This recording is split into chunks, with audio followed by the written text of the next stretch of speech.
Okay, in this video, I'm going to talk about my time in the jail here at Drew County Jail. This is probably what a prosecutor would be most interested in.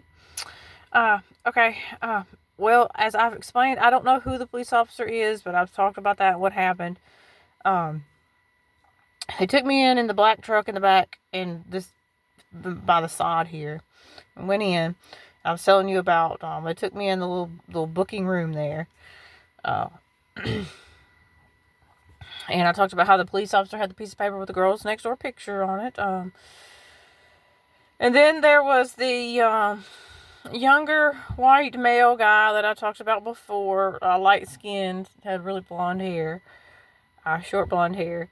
He forced me to give my fingerprints, handprints, and forced me to sign. I literally said, "You're forcing me," looked at him in the face, said, "You're forcing me to give my fingerprints."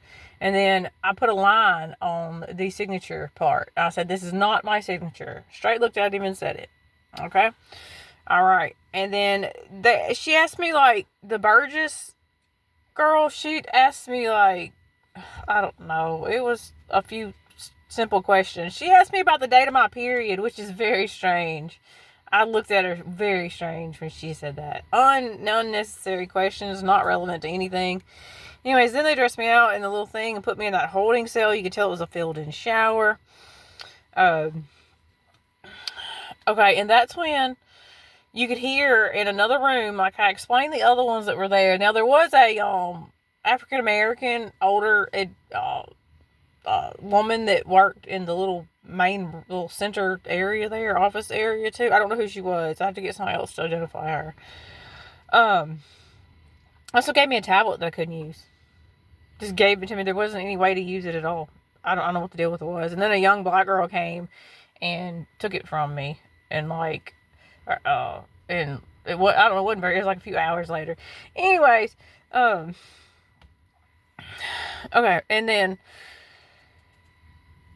right after I was in the cell, you could hear the Andrew Loudermilk and the Grayson Huffstetler, because that's the only names I know them by. And you could hear Jeremy G.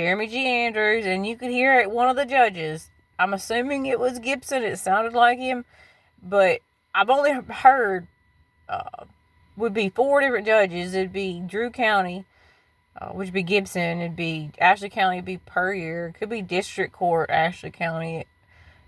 It could be District Court in Drew County too, from way back when I got that first order of protection on Richard in 2018, because I remember it being a male judge.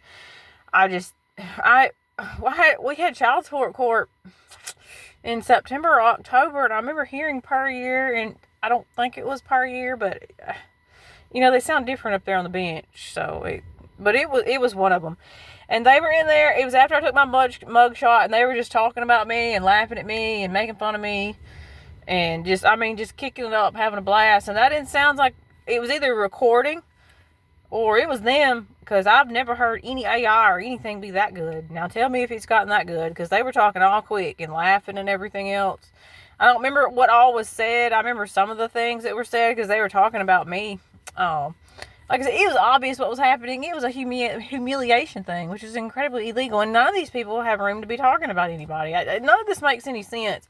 Like I said, Jeremy, I don't know who he thinks he is. And I've said that to him before, okay? He ain't nothing. So, and he's going to find out. I don't know what he thinks he's doing or what it is. But anyways, I'm going to get back on it.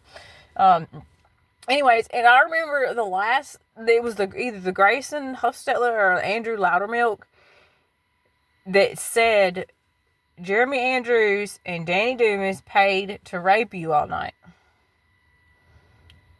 That's what they said. I don't know if that's true or not. Nobody ever came in there and did that, but that's what they said.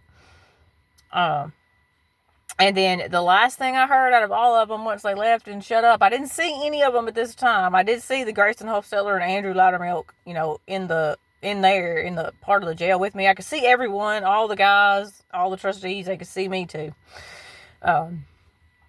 Anyways, the last thing that I heard Jeremy say, he said, "Tell Lori that I hired her lawyer. She used to be my lawyer," which is also false. None of this makes any sense. Then we're going to move on. They brought Austin in there. That's a whole other story. I could make another long video on that. But they didn't bring me food for 48 hours. And, you know, the half a cup of water, we talked about that.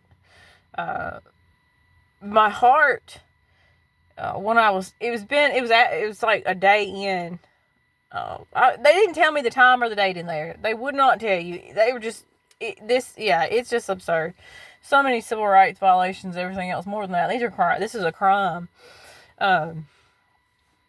Anyways, I felt my heart take one beat, and it was probably 3 seconds, 5 seconds, and it did not beat again.